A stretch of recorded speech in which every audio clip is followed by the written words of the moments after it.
Hello. Hello. Hi, how are you? No one else has joined? Not yet. I haven't seen anyone. I know Jesse was going to come, but I don't know what happened. I, Yeah, let's wait, I guess. what was that? Let's wait, I think. I don't know. Yeah. I was planning on this being the last one, this last session of the year. I Because, think we should just wait like 10, 15 minutes, and if no one's coming, then I guess we'll just leave them. well, I'm going to do some things. I'm going to record for people online here on YouTube, and I can go through some things. I didn't really want to start until a couple people showed up, but I guess I can start and people can get the watch the thing on YouTube. So, Yeah, yeah, sure. okay. So, welcome to the meeting. If you're joining us, this is the last meeting of the year. Um, and so we're going to take a break until January and come back. And, but we'll still be doing things in Slack and on GitHub and so forth. So that's good. I know we have a lot of projects that are going to be kind of rounding out the year and starting the new year. So I think uh, people are going to be busy. We've got some things. We've done a lot of good things this year, and we're going to continue doing things next year. It's just a matter of planning everything out and keeping on top of those things, especially over the break when people are during the holidays and people are traveling or not paying as much attention to things um, in their academic space. Um, so Ankit, yeah, I've been working on the switching paper. I've still working on it. I'm trying to find time. I think over the break I'll be able to put more energy into it, attention, and so forth. Um, was there any news on your end, or how are your exams going?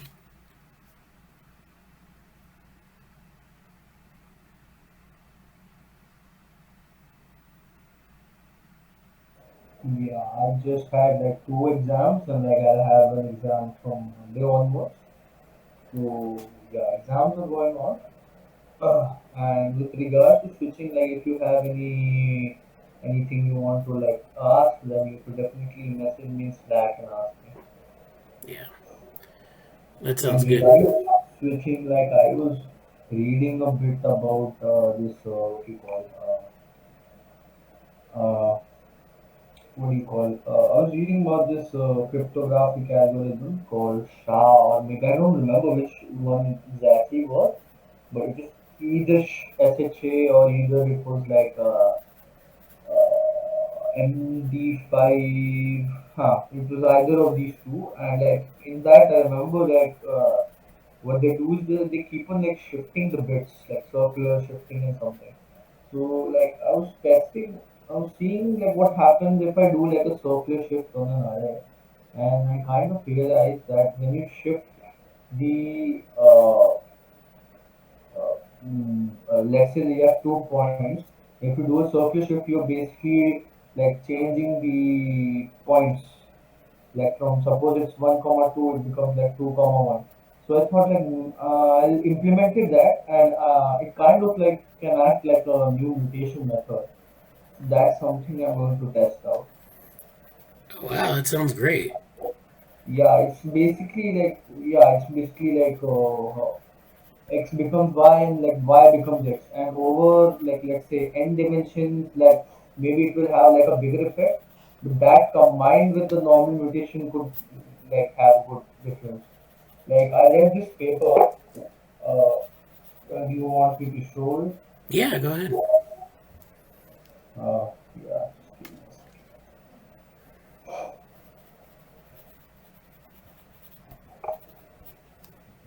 Don't really understand the whole thing. uh, Fine. Yeah, screen share, right? uh,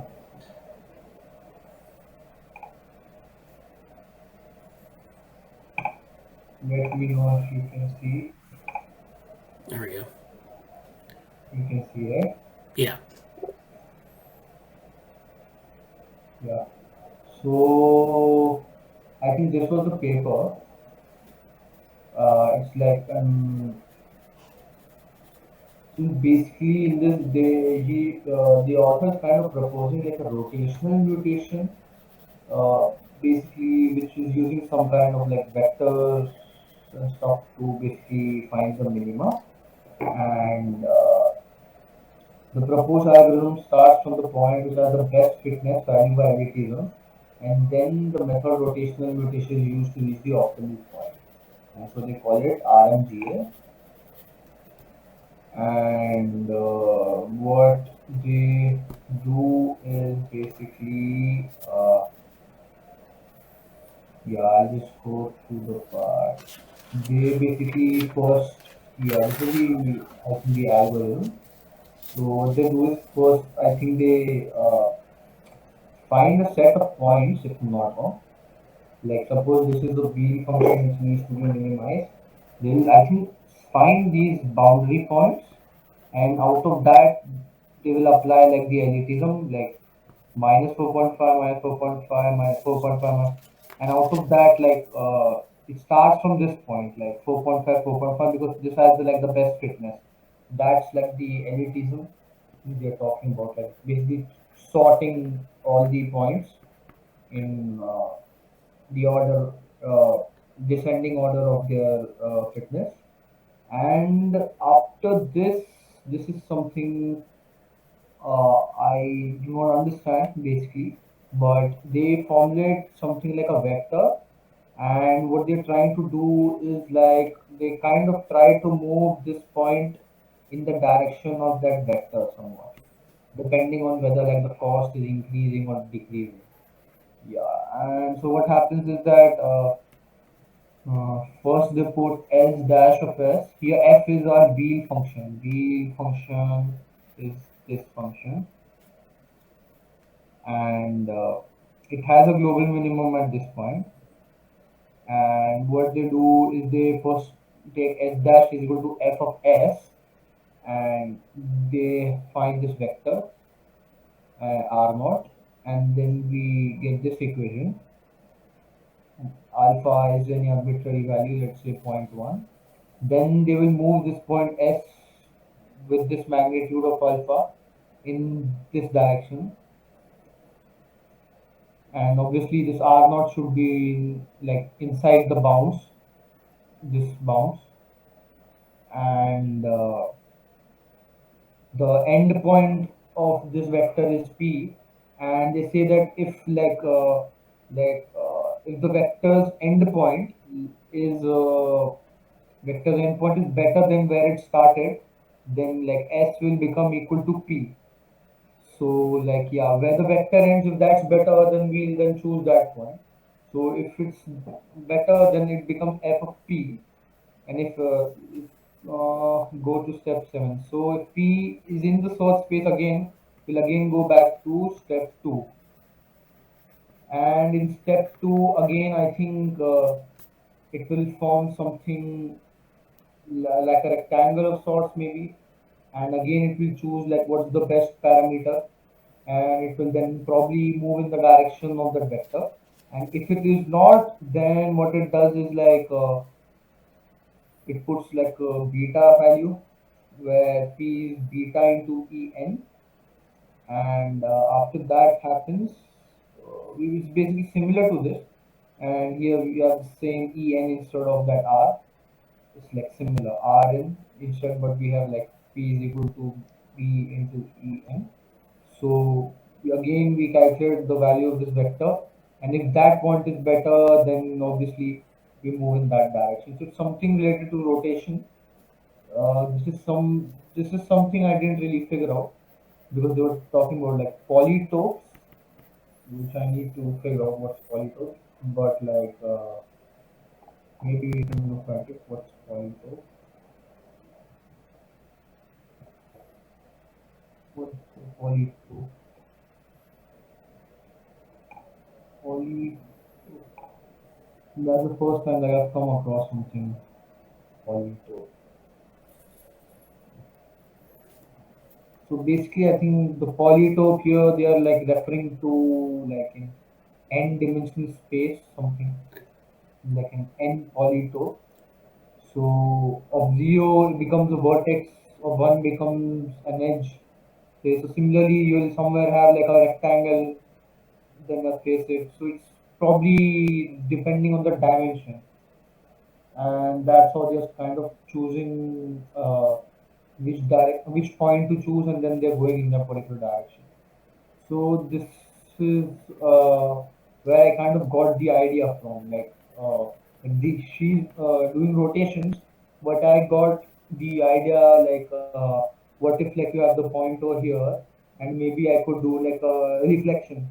But then the point with reflection is like if it's like a symmetric function, maybe like if it's x square plus y square, and if I go from let's say 4.5 comma 4.5, I go here minus 4.5. So the distance, the cost will remain the same. So that's where I thought that maybe like instead of just reflecting, I could just interchange the axis, which is probably reflection through the yeah, it will just interchange. So it will probably remain over here. Then I can apply the mutation. Yeah, that's what I thought, kind of. Yeah, that looks great. So this isn't like at first when you start talking about it, I thought it was like a form of recombination, but it really looks like it's a way to explore the fitness space and try to get the Yeah, best. Yeah. like I can show like the small what you want to say the small code that I wrote, kind of. Okay.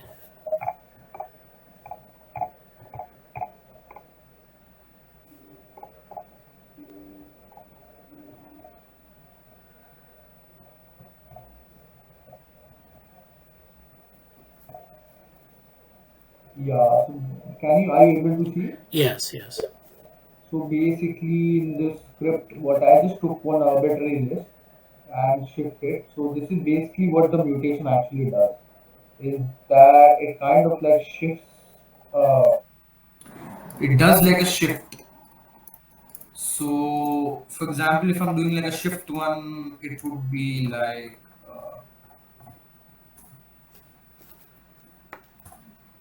okay. So like it just gets shifted, one gets shifted. It's like a circular shift, like one comes over here. Similarly, if like I do for 3, for example, we could probably shift it like 3 times maybe. So it gets shifted like 3 times. See, 1, 2, 3 comes over here and 4, 5. So basically, it's kind of like performing like a change of the what do you call the coordinate Yeah. points in the slot space itself. Yeah. Yeah. That's what it is. It's like a shuffling, I guess. That's a good way to put it. Yeah. Yeah. Well, that's pretty good. I like that. So you're working with that technique. You're trying to get some. You're trying to apply it to the uh, switching problem, or I guess it could work in a number of problems. But I guess it's so they in the paper they talk about optimization, but it's also good for it almost looks like it might be good for recombination as well, or a form of recombination. So when you're moving around a fitness landscape, you get to these local minima, and you need to shift it out of the minima. And of course, the best trick you can do, of course, is to do like some sort of recombination to to pull yourself out of that. But of course, then you run the risk of breaking up your existing solution. So it's a balance of how do you how do you balance those two things. So that's very good. I like this. I like what you showed me here. Oh, you're muted. You've been muted for a little bit here. Yeah, so I was talking about, see, this is like the implementation of the circular mutation. Like it takes the shift and after we shift it, we then pass it to a normal mutation function. So because what I realized was what can end up is like it can become from like let's say 2 comma 3, then it can become 3 comma 2, and this same step can go on till infinity. So like you need mutation to introduce some kind of change in the search space also, and that I think can be obviously be combined with this what you were calling it genetic, what you were calling it. A recombination. Yeah, so this recombination is possibly the crossover where like you'll have two solutions which have like genes, and this the first solution and the second solution you are taking like a part of it. So this I'll have to I'll test this out and see like how I'll test this out on like vanilla genetic algorithms first Yeah. and see how does it behave like on a normal simple genetic algorithm, how this circular shifting is performing. I according to me it should work good, and then I'll try on like the other ones, because if it does not work on the simple one then like there's no point. Right.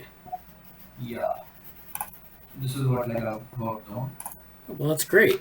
Yeah, that's wonderful. And you were talking something related to like other problem. I was thinking like maybe like I should we should try and apply this to like a traveling salesman problem or something, because Yeah. that's when we really know whether this actually works or not.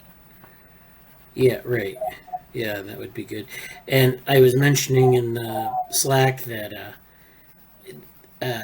in the developmental Bradenburg vehicles work, Stefan Dvoretsky, he has his future direction slide, and I didn't bring it to the meeting, but it's all it is a map of like Europe with different cities, and the idea would be you'd have this vehicle, and it has a genetic algorithm inside that would allow it to grow its brain, and it would explore these cities. So it would kind of develop a nervous system that would allow it to explore these cities without a prompt, and it would find the optimal path. So it's kind of like the traveling salesman problem. Yeah, it's exactly that. Yeah, but it But has spatial cues, so you know if you're going one direction or another, and because in the Bradenburg vehicle you need those cues to enable the behavior. So it's kind of mixing, like almost like mixing some sort of network or neural network, but not like a typical neural network with a genetic algorithm. mm, mine, yeah, mine is typically like it's just optimizing for Right, the right. path. In your case, I think like how is it different? Could you like but how is it like I'm pretty sure like it's like it's this problem is like a reduced form of your problem, Yeah, but yeah. what are the things that make it different from this simple problem that I Oh, found? I guess just the using spatial cues and kind of finding the some solution using that and using a network that. So you're mapping like the behavior. You're mapping from like this optimization technique to a behavior. That's a behavioral output that actually produces the path. It's a little bit different, but So it's a little bit like behavioral. Hmm. So I'm not really sure like of how Bradenburg vehicles work, but yeah, like I did look into it a little bit, and like I think for in order to like run like a simulation of Bradenburg, probably like you need those cues that you're talking about. right. Like I was looking at one actual someone had made a robot, and that he had like used light sensors, heat sensors, etc. Yeah, that's the key part of it is the sort of the sensory input. Um, but it never happens. So I don't know exactly how it's supposed to work, like be implemented. So So yeah, I think I am getting some understanding. So maybe like when you simulate it in let's say like the travel salesman problem, where do you want me to share again? yeah, yeah, Yeah, so like maybe like what the traveling salesman problem is. One second. Salesman. So, in I guess the traveling salesman problem, like basically we're going through like different cities. Each city has like a different node or something. So like each of them is having some value. So probably like that what do you call it? Node could have like a certain value for like each attribute. Like let's say it's like warmth or some other behavioral cue will have a certain value, then third one another value. Like each node is like let me just see.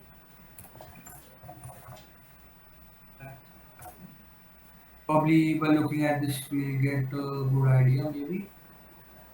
Okay, someone has done a lot of work on this. That's nice. So he has tried out genetic algorithm, simulated learning, like similar to like what I have done. He's done pretty much everything. Yeah, Pretty much. yeah, And we can just go through the code a little bit. So here the cost is simply probably based on the distance over here. But in wait, but in our case, just where's the city? Yeah. So here, like they have a city, but in our case, instead of a city, it will probably be something different. Like yeah, right, probably right. there'll be like a different distance metric, something like that. Yeah, Yeah, that's gonna be a little bit challenging, but yeah, we can figure it out. I'll share this in the Slack. yeah, yeah. So that's the program you plan to use, or Hmm? that's one of the programs you might plan to use as a template for your. Not. I just came across this right now. I Oh, have okay. like two, three other templates, like as well. So I will see like which one we'll use. Yeah, I'm not really like sure which one to use, but yeah, like we have like a few ones Oh, that okay. Yeah, that looks good. Thank you for that overview. That looks really good, and you're making progress on that. So that's we'll see how that goes.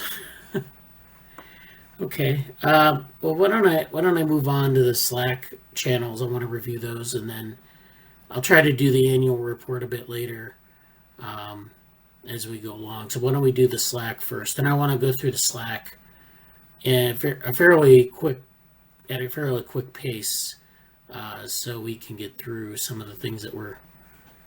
Uh, there are a couple channels where there have been some updates, and so that's good. All right, you can see my screen here. Let's go to Brain Organoids.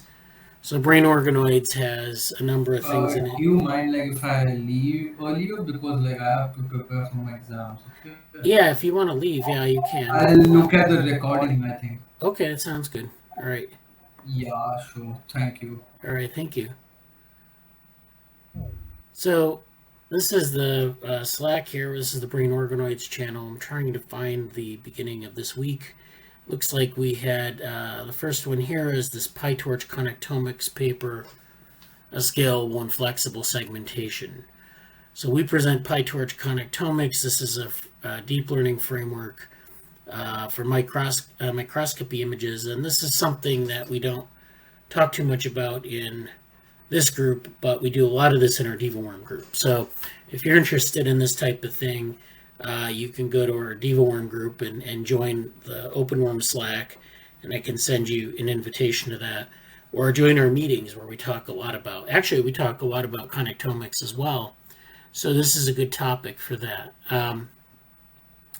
If we look at this paper, um, this is where they're looking at electron microscopy images. So these are high resolution images of cells in the brain. In this case, it's an animal brain, I believe. I guess what you do, you can take like maybe like the brain of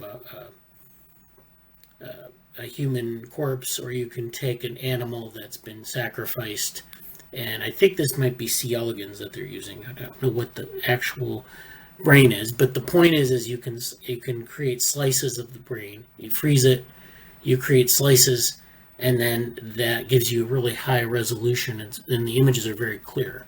And then you can apply deep learning to these images and try to segment out the cells and some of the connections between the cells. And in connectomics, there are two types of connections people are generally interested in. One are the gap junctions, which are the connections, physical electrical connections between cells. So there are these little gaps, these little sort of passageways between cells that are adjacent to one another in some way. And those are, that's one type of connectivity, and that's actually very important in early development because you have this sort of, the cells are next to one another, they're communicating through this channel. It's what they call fast communication. And then there's this other type of connectomics, which is like the synaptic connections. So this is where cells will send out a process and they'll join together in a synapse. And that synapse is the thing you are interested in. And this is what they call a chemical connectome or chemical connectivity. And so this is, of course, the type of connection that we're interested in most of the time in terms of neurotransmitters and things like that.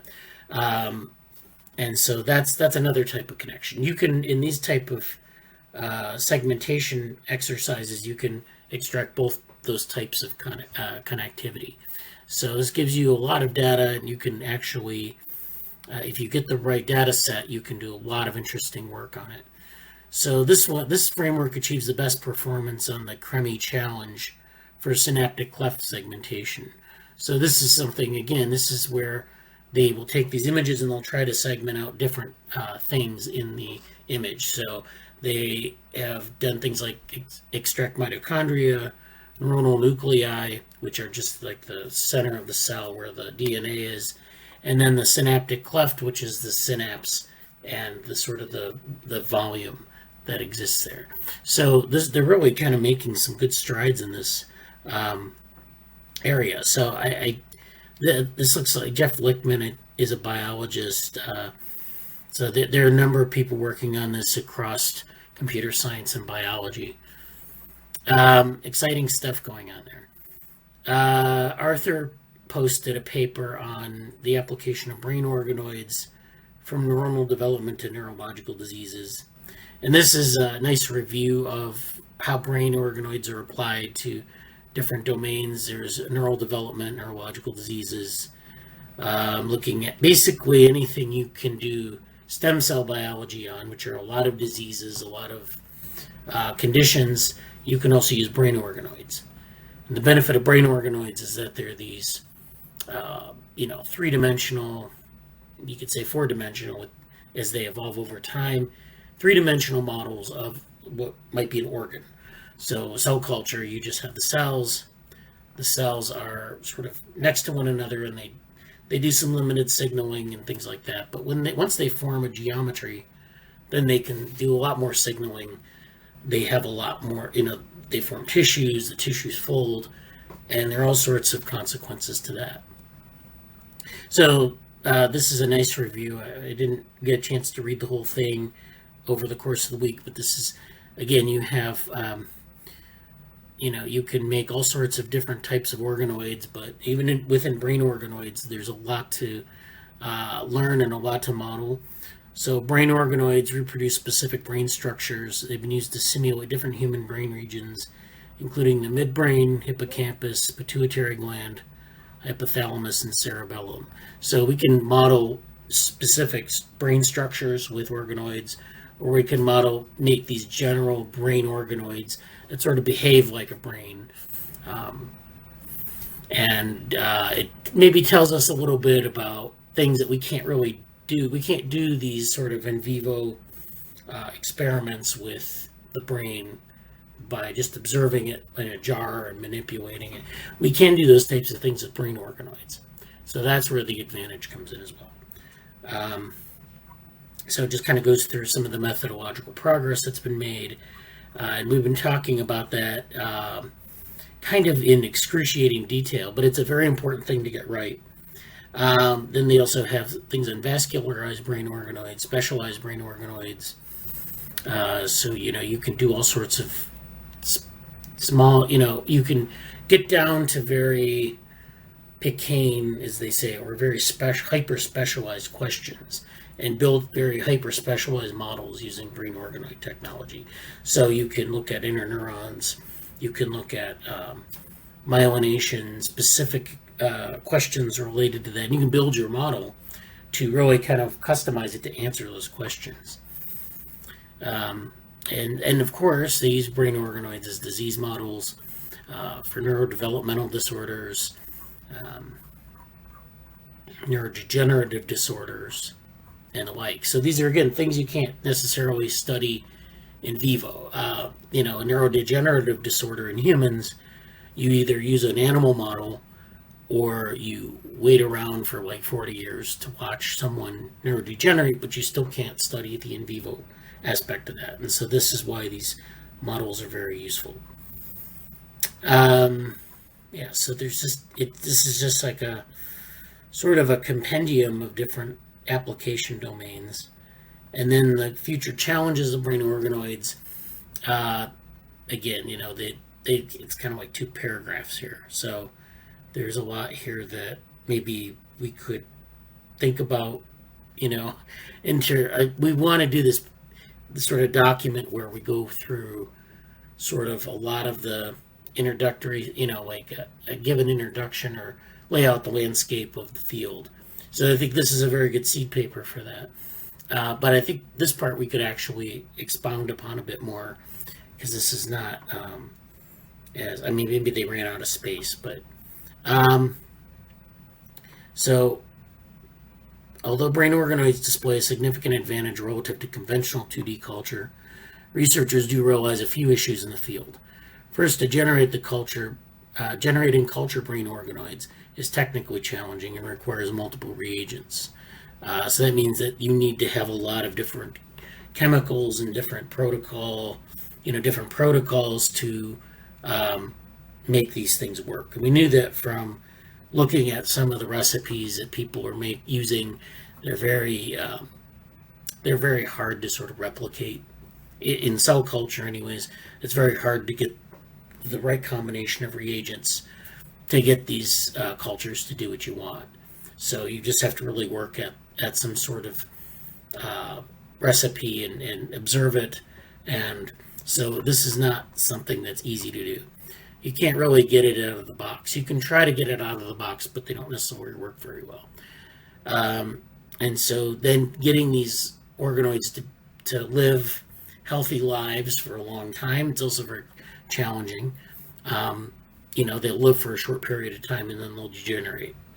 And this is true of cell cultures too. So you also have contamination issues which can arise as well. Also, there are some variations between organoids. Even in the same chamber, you can get variation, environmental variation, usually just the different conditions that they're subject to. But even if they're in the same bioreactor, big culture chamber, they can suffer from this variation. So this is something that needs to be improved upon.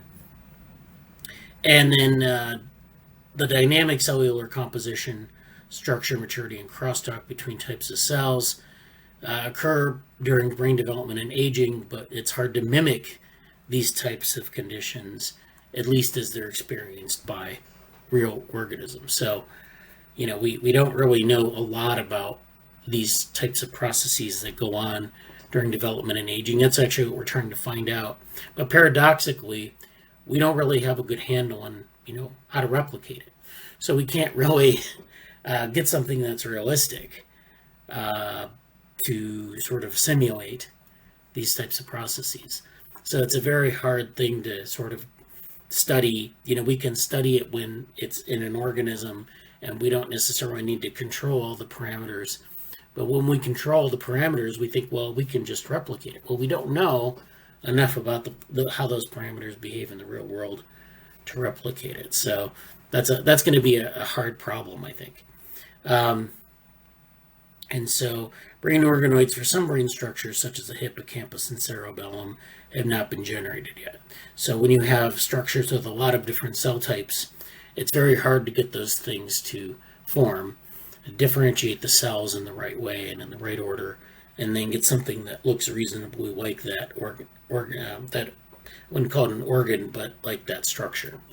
So you'd have, the hippocampus, cerebellum actually has a lot of very unique cell types, and their connection is very sort of unique in the sense that it has to be connected a certain way. It's not like neocortex where things are, highly generalized. There's some very specific things going on in the cerebellum. So that I just wanted to go over that paper. I thought that was a very good thing, especially for what we want to do going forward. And then finally, Arthur also posted a video on brain organoids and how they can help advance COVID-19 research. And then Ankit posted this piece of code in here, which is maybe, didn't want to put it here necessarily, but we can move it later. So that's the Brain Organoids channel. Brainberg Vehicles also had a couple things in it. Oh, this evolution gem, which is this is actually Morgan posted this. So this is from last week, but we reposted this week. So this is the evolution gem toolkit. We talked about that last week. Cognition Futures had some things in it. I posted something on the Nethack challenge. So the Nethack challenge is this. This is something Jussie might be interested in. This was from NeuroSim, and this is Dungeons and Dragons and Tourists. So this is something that I think it was sponsored by Facebook, Meta, whatever they are now, and a couple of AI startups, Oxford, University College London, and New York University. And they were doing this. So this is a sort of thing where you have like a role-playing game, and you're trying to get an AI to learn how to use it. So they're using this reinforcement learning environment based on the platform Nethack. So Nethack is an old platform. It was released in 1987. It's a games. It's a video game platform, and it allows you to host these roguelike games. And they define what a roguelike game is here. So a roguelike game is something where a subgenre of role-playing video games where you have to do a dungeon crawl through procedurally generated levels. So these levels of the game are generated procedurally. The player has to play through them, and they have a narrative attached to them. So it's a very hard game as opposed to the Atari games that we've seen. It's a very hard game to do, or for a reinforcement learning algorithm to really learn how to play well. So that's the challenge. And so they kind of go through this. They have some, so this was a challenge that was hosted. So they propose inviting teams to design and evaluate agents against the full unrestricted game of Nethack. We impose no limits upon how teams would design or train their agents. They want to be able to provide a suitable grounds for head-to-head comparisons of symbolic systems in deep learning. So Nethack would allow us to sort of get at the symbolic aspect of representation and of AI performance. Would deep RL methods win the day, as when some might expect they would, given the recent success of this class of methods? So this, of course, deep RL methods have been used in Atari games. Should we expect it to transfer to something like Nethack? And so we're going to find out here. So they actually had this competition already. And this was run, and the results are shown here. So this is best agent not making use of a neural network. So taking the symbolic approach, we had a couple winner, Team Auto Ascend, and runner-up. Best agent making significant use of a neural network. So this team did use a neural network. And then we had some winners there. Best agent from an independent academic lab, and then best overall agent. And then these results showed that for the time being, symbolic bots in the red quite clearly have the upper hand in this kind of environment. So this means that your neural networks actually didn't work as well as the symbolic methods. And so the top 3 spots all went to agents from the symbolic agent track. Then the following 3 went to the top of the neural agents track, with the winner of this track being the only highly hybridized model in the competition, alternating between symbolic and neural play depending on the proximity of monsters. That's interesting. So there is a sort of switching that went on in the model between a symbolic model or a symbolic approach and a neural network approach. So, this goes back to our stuff on MetaBrains. What is it? How do we build an agent that kind of, in this case, they did a very simple switching task based on proximity cues. We've proposed something a little bit more sophisticated, but I'm just trying to think of how we might implement a MetaBrain, say, in an environment like this. So I don't think that this is still running. I don't think they're going to have another round of this. But it looks like they just had this competition and then they reported on it at NeurIPS. But it just seems like, there might be more to explore here. And I think this is a good guide for us as we go forward with the MetaBrain stuff to see kind of what kinds of models are doing what kinds of models are doing well on certain tasks like this. So again, to recap, these deep RL models have worked well on Atari games. They may work well on these type of games as well. They didn't really specify if the symbolic models that are mentioned here are deep RL or not. I don't really know. So they just said agents not using machine learning, symbolic, heuristic, rule-based agents or bots. And these are the ones that did the best on these tasks. So, if we think about a MetaBrain, we think about like the different levels of representation. The bottom level, or the basal level, you might call it, uses something like a neural net. And then you have these symbolic models in the upper layers or in the more derived layers, which have different levels of symbolic behavior. And so, we want to think about how those things connect, how they communicate with one another, and indeed maybe how they switch between one another. With respect to the output of the model. So I think that's kind of these results here kind of tell us that maybe that's a good approach. And if we can kind of what we've given is kind of a framework or a theory of this.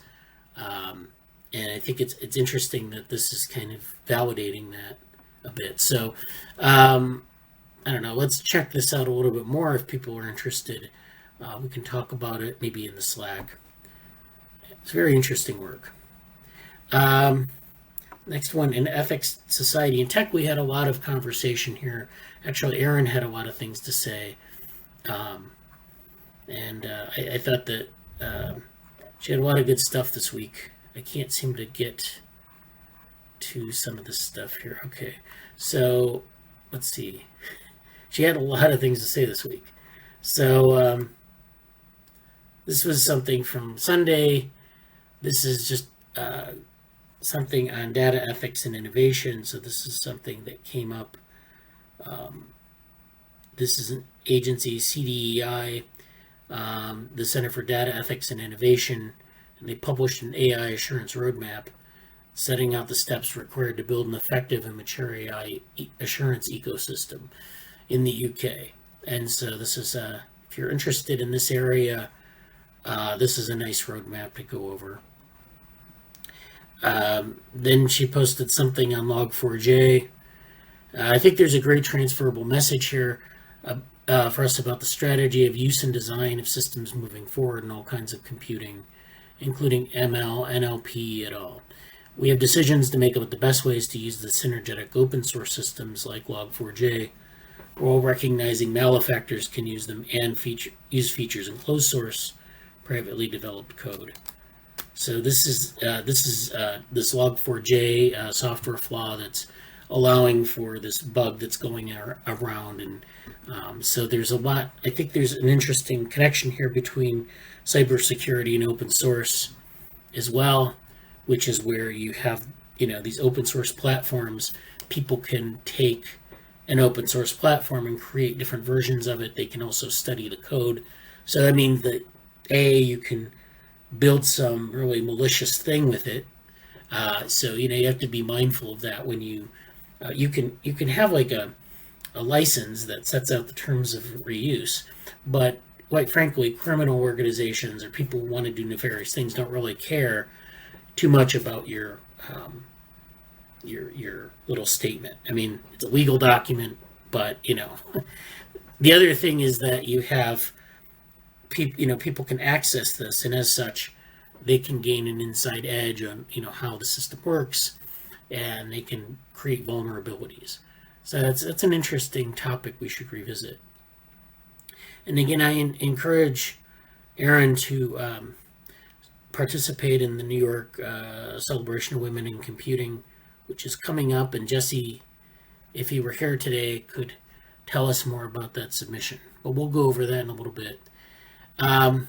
So this is again about Log4j, and then there's this paper on culture on the evolution of human cooperation. So there's a link between some of this stuff that we've just talked about and some of the more theoretical stuff in human behavior and in cultural evolution. So it's an interesting. So rapid cultural adaptation potentiates group selection. So that's her message here. And so these are things we could probably explore in not only in that submission, but some other things as well. We still want to do this buffet, this data science buffet thing, this data ethics buffet event, so we can talk about that in the new year.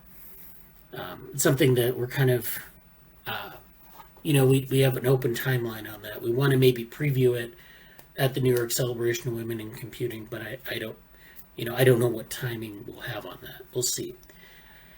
And so then Erin also posted something on the metaverse having a groping problem, and this is on Meta's VR social media platform. And so this is something that's been going on for many years in these connected virtual worlds. They had a lot of problems with that in Second Life, for example. And so it's just an environment where people interact, and where people interact, people are going to do things like this. So it's just something to be mindful of. And so it's, just because you're virtual doesn't mean that people are maybe more, or actually less inhibited in the virtual world than they would be in the real world. So some of our social conventions don't necessarily hold up in the virtual world. And there's literature on that if you want to read about it. And then, so this is the abstract that Jesse submitted for the New York Celebration of Women in Computing. This is an open call for involvement, so I encourage the women in our group to be involved in this, but I also encourage anyone who's interested to be involved in this. Jesse's tagged a number of people in the group who were involved in the last conference this past year, so if you want to be involved again, this is our abstract here. Frontiers in Data Privacy and Ethics. So this is sort of this frontiers approach where we kind of bring up a number of topics, stitch them together into a single presentation. So this would be like a sort of a takeoff point for our event that would be online. It would be like, something we could advertise. We could have a number of us speak in this capacity, pick a topic, and then develop it a little bit. I don't know, maybe, for this presentation, it might be like 1 or 2 slides, but for an event like that, we might have like 15 to 20 minute slots per person. So this is a good opportunity for people to get to visit a number of topics, or maybe some niche topic that they're interested in and explore it a bit. So this is our approach here, is that we want to, highlight things like data trusts, which has already been something that's been explored by Angela, who's going by Organoids now.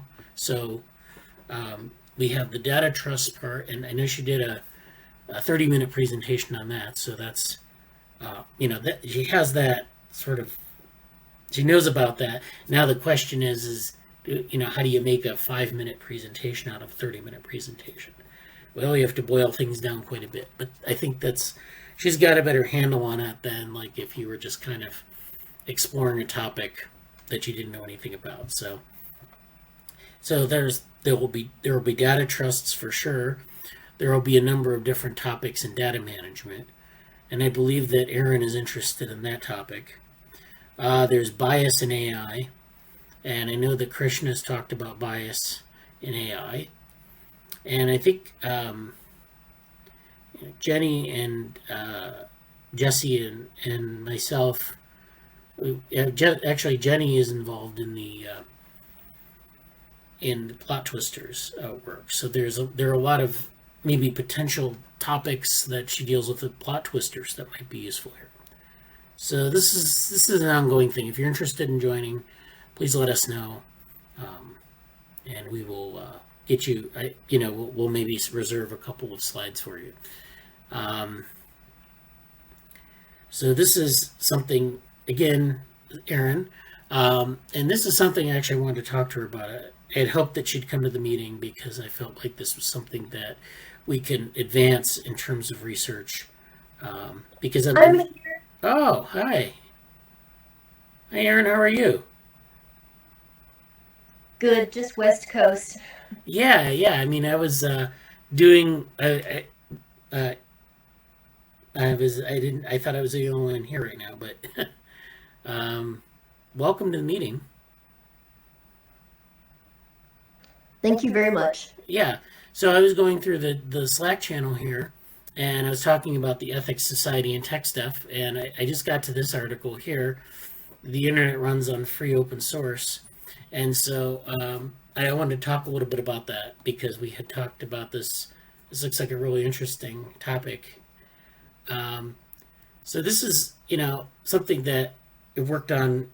I do a lot of work on open source. It's kind of an interest of mine, academically, but also kind of practically, because I manage a number of open source communities and open source.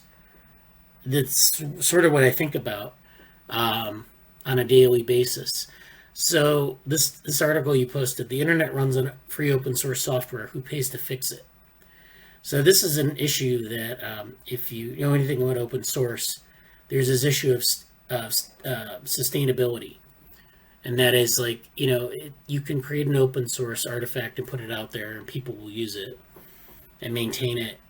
But maintenance is a hard issue because a lot of times, unless you have a paid core team, people won't necessarily, it's left up to volunteers. And so volunteers are, sometimes they change. So you have different people, different motivations.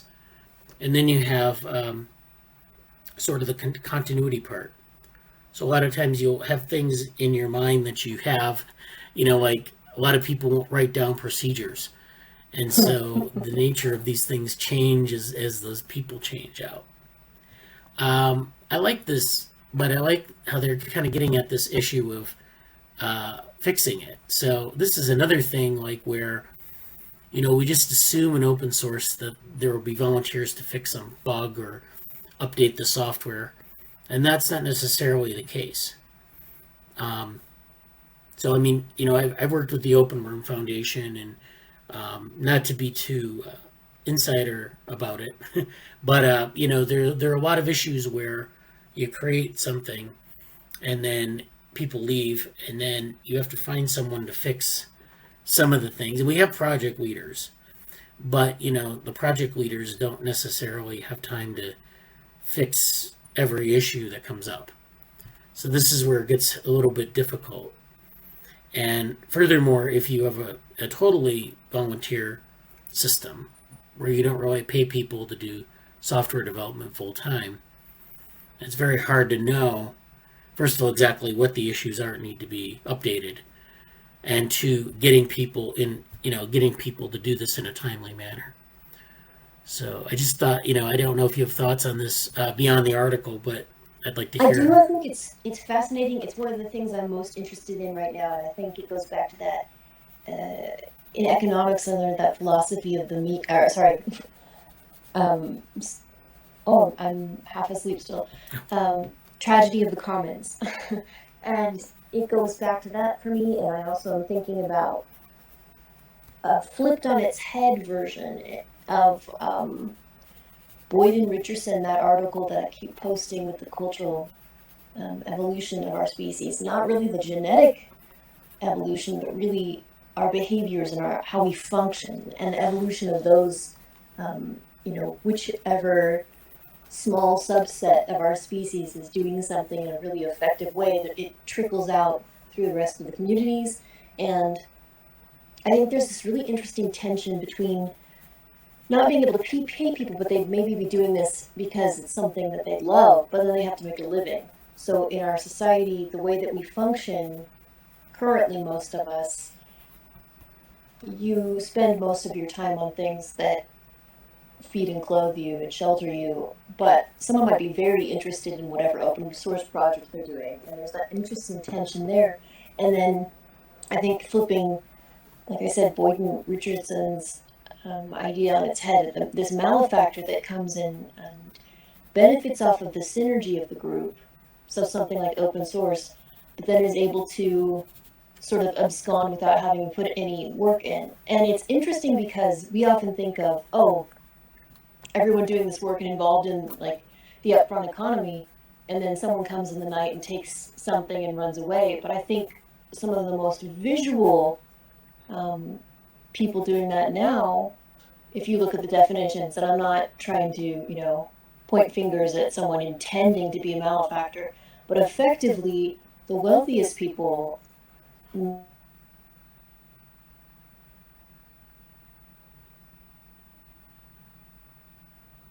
You froze up.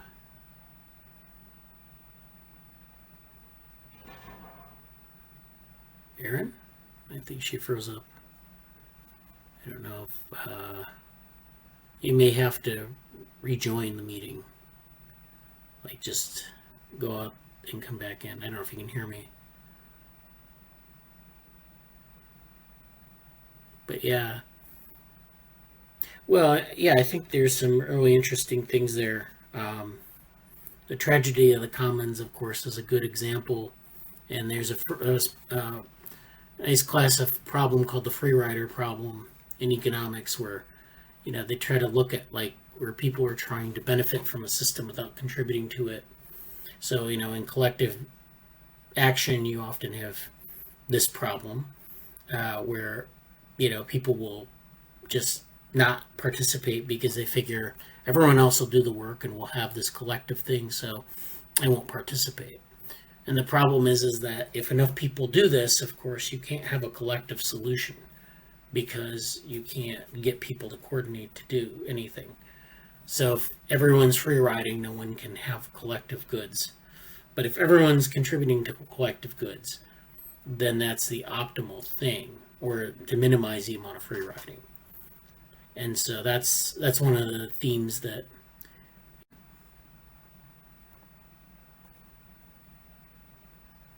Can you hear me?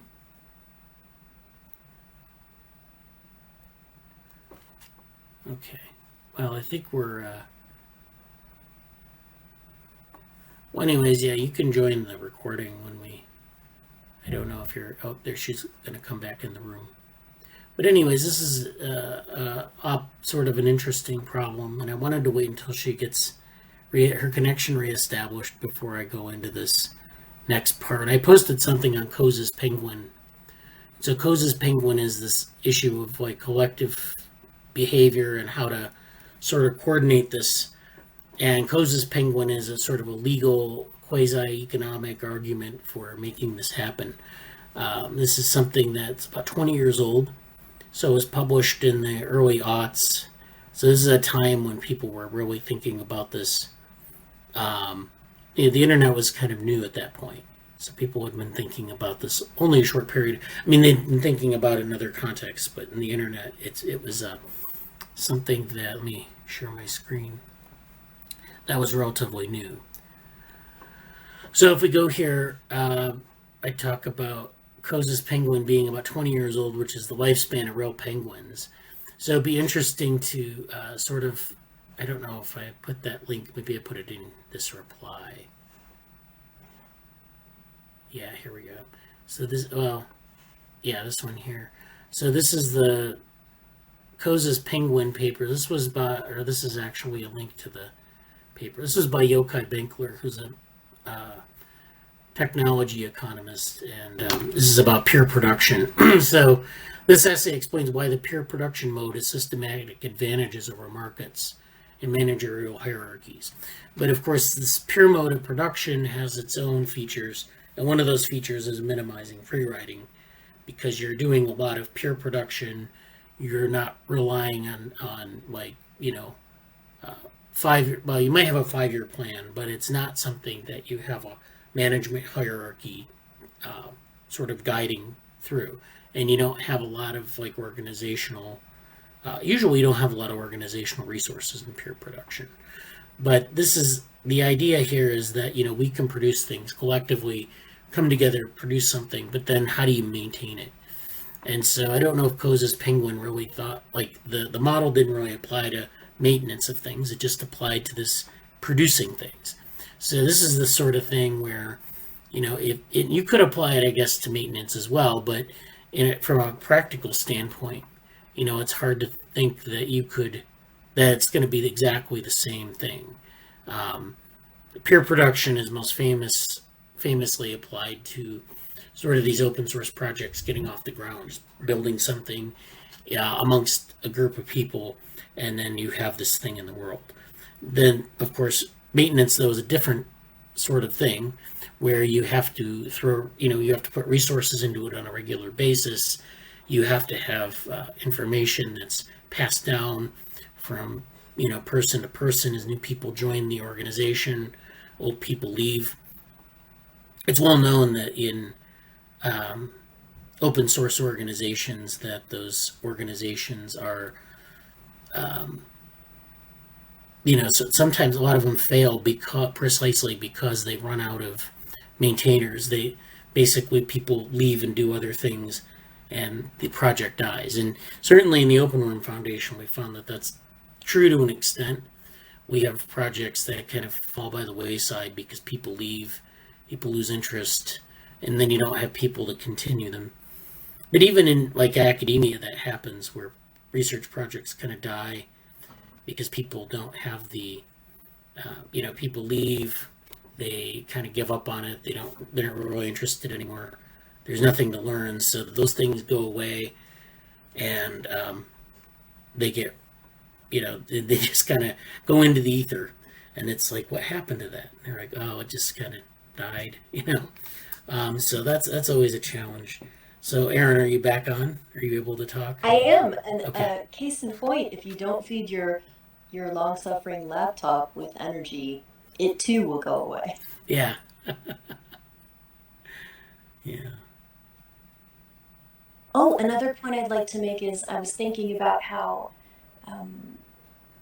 the innovation that we can gain from having multiple running experiments, which is typically called competition or healthy or useful competition, and then one group is so effective, or their idea or their function is so effective that it is, it trickles through, all the others adopt it, or most of the others adopt it.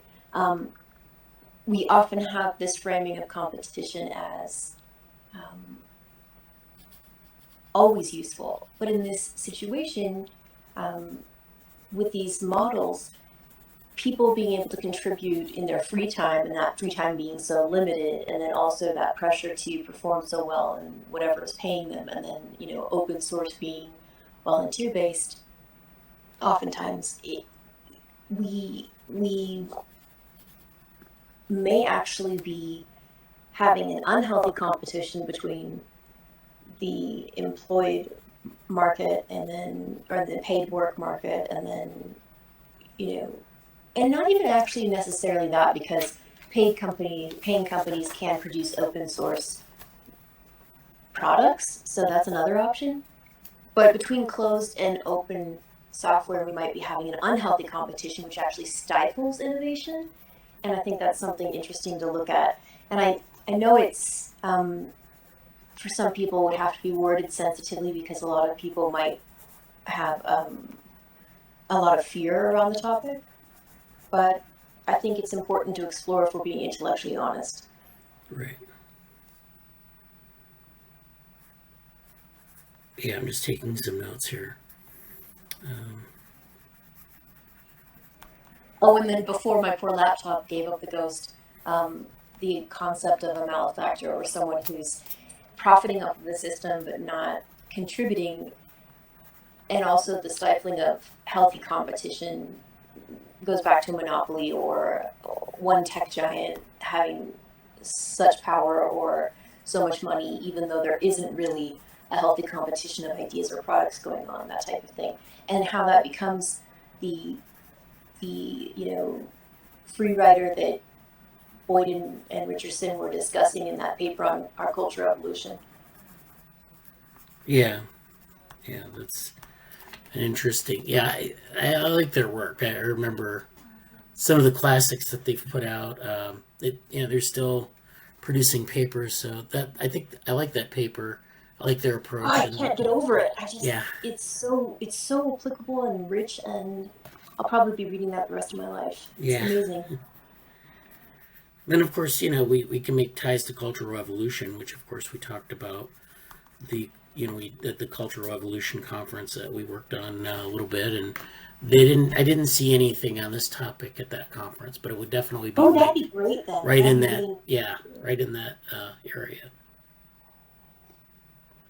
This is one of the things I've been most excited about for a long time. I'm very happy that it fits with things you're also interested in, and I'd love to see this go different places or build it up. And Jesse said that I mentioned we could confirm this, and we have spoken a little bit, but I'll get in touch with him again. We'll do some more work on it. Okay. Yeah, that would be great. I know Jesse has I don't know if you had come in yet, but he has the New York Celebration of Women in Computing abstract, and that's going to have like a number of topics. And then we want to do this event, sometime in 2022, like a buffet where we have like 15 to 20 minute sections where people will present on something, some topic that they want to present. So this would definitely be something you could do, and kind of lay out some of the, lay it out in a very formal way and say, this is, kind of the set of issues. This is what we need to study. We can take a cultural evolutionary lens to it, and then we can, work from there. If once you have that 20 minutes worked out, or even in the New York Celebration Women in Computing talk, you could do maybe a couple slides, just kind of like previewing what you were going to do in the longer part. And this is all, very nice skill building because it allows you to kind of get your idea at different time scales. Right, yeah, and I'd be really interested. The thing I think that would be holding me back is not really knowing if this is more like classically set up sort of scientific experiments, if this would be more of a literature review. What would be the best fit for this organization, for OREL? Is there any limit? Is there something that people do more often? Well, we haven't really done a lot of experiments, although I'd like to see more of that. We've done simulations, we've done lit reviews, and then Jesse is a fan of what he calls a frontier map, or like trajectories. So like the idea would be, and I don't know if you could do this, Shirley, but it would be like you look at how a field evolves. And so like we did the event on cognitive science, trajectories in cognitive science, where you have, how did cognitive science get to the way it is? And it does this by evolving by certain people proposing ideas and then people following up on those ideas. And it's a trajectory of ideas that goes in one direction and maybe not another. So like Jesse talked about development, the role of development in cognitive science, and how, you had a couple of key people at the beginning and they kind of, their work kind of took off, and that was the standard in the field. And you could talk about other things, but people haven't really gone in that direction. I don't know if that's suitable for this, because this is a pretty, we have the Boyd and Richardson stuff, and maybe some other work like the Cose's Penguin and other things, like a lot of literature on free riding, and the common tragedy of the commons work, which has actually been critiqued quite a bit. So there's actually a nice controversy about the tragedy of the commons, where people say, well, that's true, but you can have a well coordinated collective behavior. Right, and I like that idea of countering that, and that it's sort of tied up in that it's not just because there is a tragedy with the commons doesn't, or there is a potential for it, doesn't mean that it's actually a hopeless cause. Yeah. So that I don't know if we'd be at the level of experiment yet. We'd have to probably work on like maybe setting the stage, intellectual stage, as it were. Like, so we'd have maybe like kind of go over some of the main themes here. You have this cultural evolution component, you have this collective, this behavior, this coordination component, and then like a production, mode of production component where collective or open source is in some ways is a different set of principles than like like something like closed source. Yeah. Although corporations do open source, it's like when you open up software, there's certain implications of that. Right, and I've been thinking for a long time about. I was so excited reading about open source back when I was learning about it years ago, but I also was thinking, but if we're using open source, there's such an allowance, there's so many different ways that you can, because you have access to the back end oftentimes, really opportunities, and then I think the internet has been so stunning an achievement, but then we don't really secure it well compared with many other areas. So I think sort of, we have no sentinel features that are standard across the internet that I'm aware of. And if we have this open source item going out there, and then when I was reading about that log4j, I believe it is, I just thought, this is what I've been worried about. And here we are. And Yeah, it's definitely. I'd be very excited to do sort of a literature review, or get all the ideas, the components, the intellectual sort of landscape of this kind of fleshed out in a talk, and ask Jesse what he thinks of it, and ask your opinion. And I just haven't done anything for this group like that, so I would like to make sure it's up to snuff. Yeah, definitely. And there's actually in the Brain Organoids group, they're doing a paper on like kind of a sort of laying out the landscape as well. I know they're okay. They're I working can go on see it. what they're up to. Yeah. So we can maybe in the new year we can kind of compare notes on that, because I know if everyone's doing the same sort of approach, taking the same sort of approach to this, it's easier to sort of say this is how it should be structured.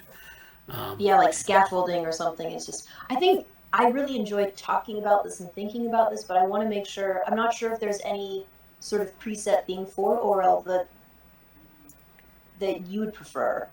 I want to make sure that I'm sort of respecting where I'm at. Yeah. When in Rome doing. Yeah. Well, we don't really have a lot of conventions around that. Like I said, we'll probably work together on some sort of format for this, because I think they're like, the question is where do we want to publish this at some point, or do we want to just have it like, what makes sense from if someone's reading it and they're coming at this topic and they want to learn about cool. How is it best organized, but then also like publishing it somewhere, we can make it so that it's maybe more publishable than not. So I don't want to, but we'll work on that structure. I think that's a good thing to. Okay, I'm looking forward to it. Okay, thank you. Yeah, you're welcome. Yeah. So I think we'll finish our Slack review because it's already 10:30.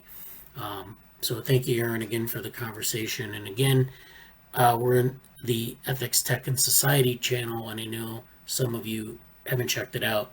it's always there are always a lot of good topics in there. So please check it out. And if you're interested in joining us on these things, please reach out.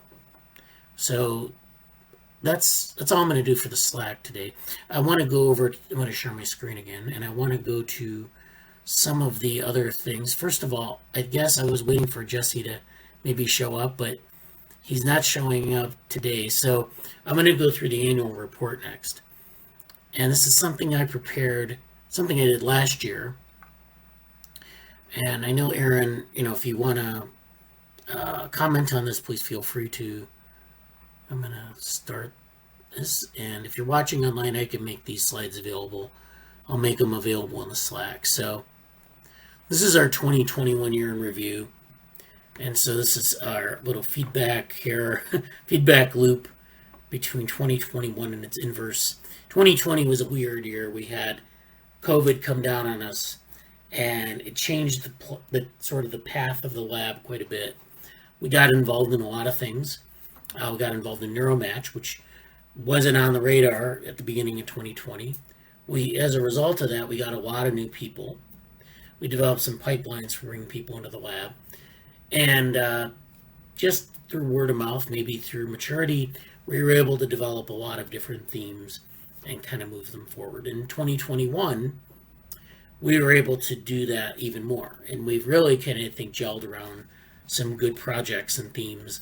And it's really kind of, we've matured in that sense. We've gotten, some of the Slack channels have really sort of gotten a core of contributors where they're posting things and talking. And this is kind of, like you've seen here, it's kind of resulting in things produced, artifacts, papers, talks. So we're really kind of moving forward on that front. And I'm very pleased to see the progress we're making here. So this is our sort of one of our ethoses, or whatever you want to say, is that we're sort of built on this idea of global and virtual connectivity. So these are some screenshots of some of our meetings. This meeting didn't take place in a car. It was just a picture that Jesse had. He put it up. But you can see, we have these meetings every week. I'm usually sharing the meeting. We have people coming in and out. Like, people will drop by every so often. We have new people. We have people who have been around for a while. We have people, Zora, for example, is from Georgia, the country of Georgia. People Jenny Liu, who's from England, or I guess she's from the US, but she works out of England, and she's got her own sort of group that she works with. But people like that come into the lab and work with us on different things. Of course, there's Jesse, who's our lab manager. And we have, longer term, shorter term contributors. We're pretty flexible in that respect. But we're all over the world. We're represented by people in South America, the West Coast of the US, the Midwestern and East Coast of the US and Canada. We have Canadians as well. We have people from East Asia, South Asia, and then Europe. And I didn't have Zura on here, but Georgia's over here. So we have this area here, the Caucasus. So this is, the idea is that we want to bring people from anywhere in the world, as long as they can get on the internet. And, we communicate through Slack, we communicate through GitHub, we have a website, we have Twitter, we have these meetings that are on YouTube, but also on Jitsi.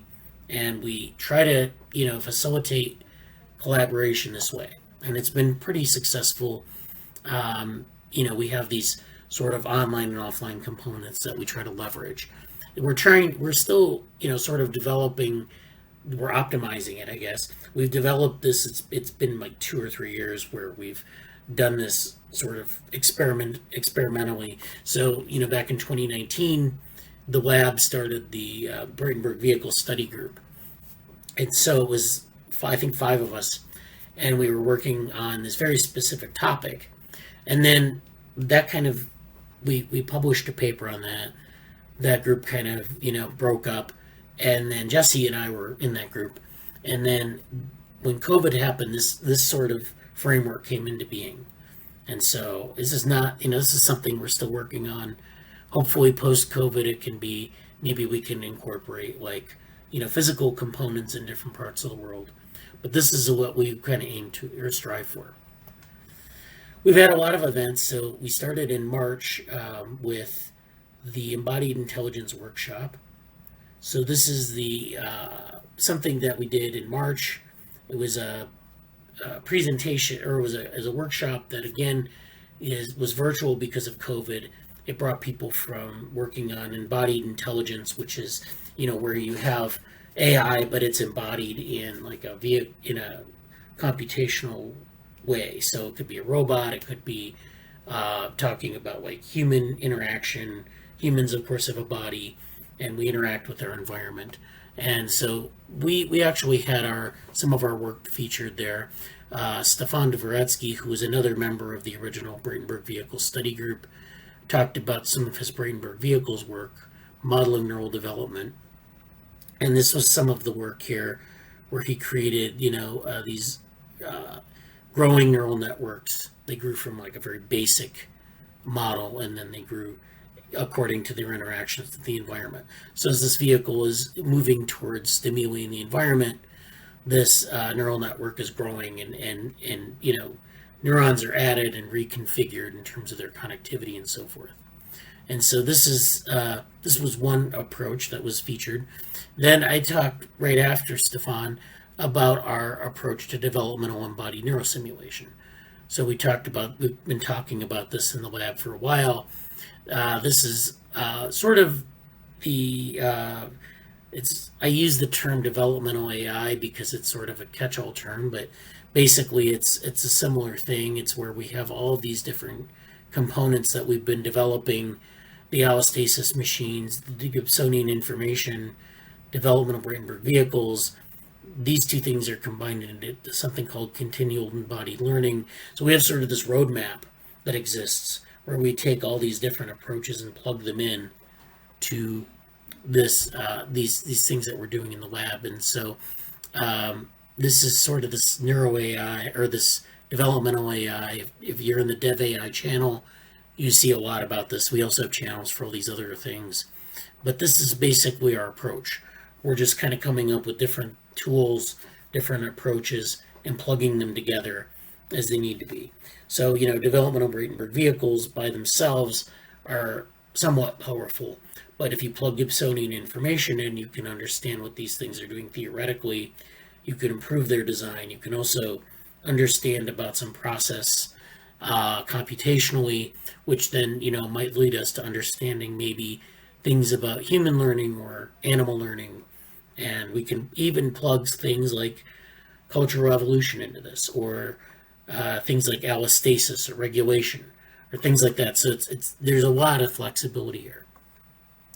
And then finally, Jesse presented on frontier maps and cognition futures, which is the stuff where he talks about like why did a certain field evolve the way it did. And so he did a survey of computational models of cognition and embodied intelligence, going back to some of the first steps in that path and seeing like how did we end up thinking about embodiment the way we do today. So it was an interesting talk. It was, I think the time frame for this talk was like supposed to be like 5 minutes. It was too short for him to really, give a good overview of it, but he gave it was interesting. I think it's nice to whet people's appetites like that. Although I think maybe, in the future, maybe we can do longer versions of this, where maybe Jesse can do like a 45 minute to an hour long talk on this, and really kind of lay out what these trajectories look like in different areas, because it's hard to do in like 5 and 10 minute chunks. That's the one thing I would change, and I wouldn't wait for a workshop or a conference for that. I would just do it and put it on our YouTube channel, and we can talk about it, use it as a reference. So in May, we had this SIGCHI Emergent Interaction Workshop.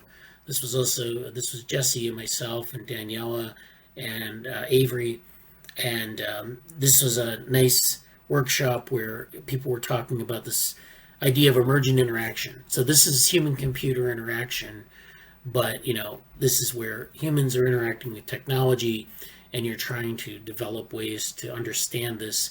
So there was a lot of dynamical systems. There were a lot of qualitative studies.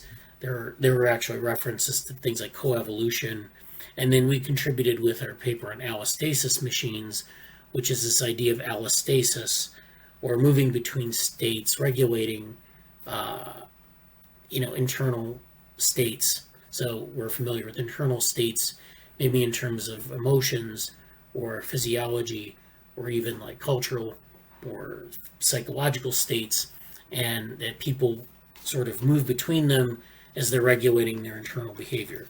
So, you might move between two different states of emotion depending on, other different factors, but there's a model of transitional model for that. So you don't just automatically shift from one emotion to another. There are certain conditions that have to be met. And this is a very theoretical thing that we discussed in this talk, in this presentation and paper. But this is a nice workshop. They had a lot of interesting themes, and then they had a Jamboard where we had someone built an emergent T-shirt out of all the different sticky notes and things. So it was kind of it was a lot of levity, and it was very easygoing. So it was a nice workshop. In June, I did a presentation with Jesse on the idea of these metabrain models. So this is a metabrain model.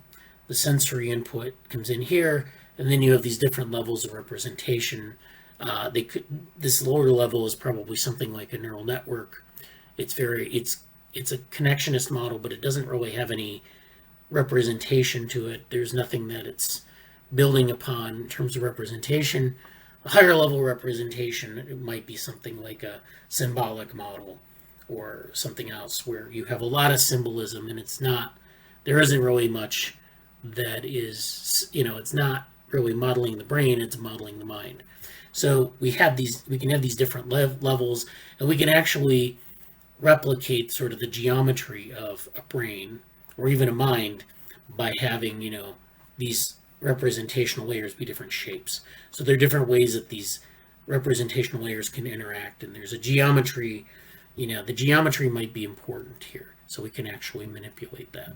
And we talked earlier in the meeting about maybe some of the possibly applying these models to role-playing games, and I know Jesse's interested in that, but that's something because right now this presentation was very theoretical. It had a lot of these block diagrams where, they're kind of descriptive in the sense of these are the kind of models we might implement, and these are the problems we might solve, but we haven't actually really done any sort of experimental work or, really showing how they work in that problem domain. So that's something for 2022. In July, we had this discussion group on trajectories in cognitive science. This was, again, where we laid out this idea of, in cognitive science, you've had certain developments happen, certain luminaries that have come about, and they've proposed ideas, and those ideas continued on in time, and other ideas kind of died, and why is that? So, in the history of development in psychology, you had Piaget. Piaget was very successful.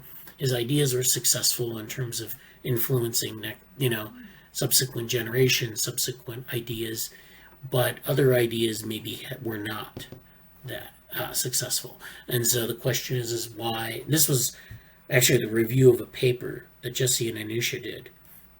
And this was kind of a nice overview of this idea. I did a talk on looking at sort of from a theoretical standpoint, why, how we get from one idea to another. So, there's this idea of the adjacent possible. So the idea is that you can go from one idea to another, but it's not guaranteed that that chain will continue. In some cases, those chains die off, and in others, they continue for a long ways.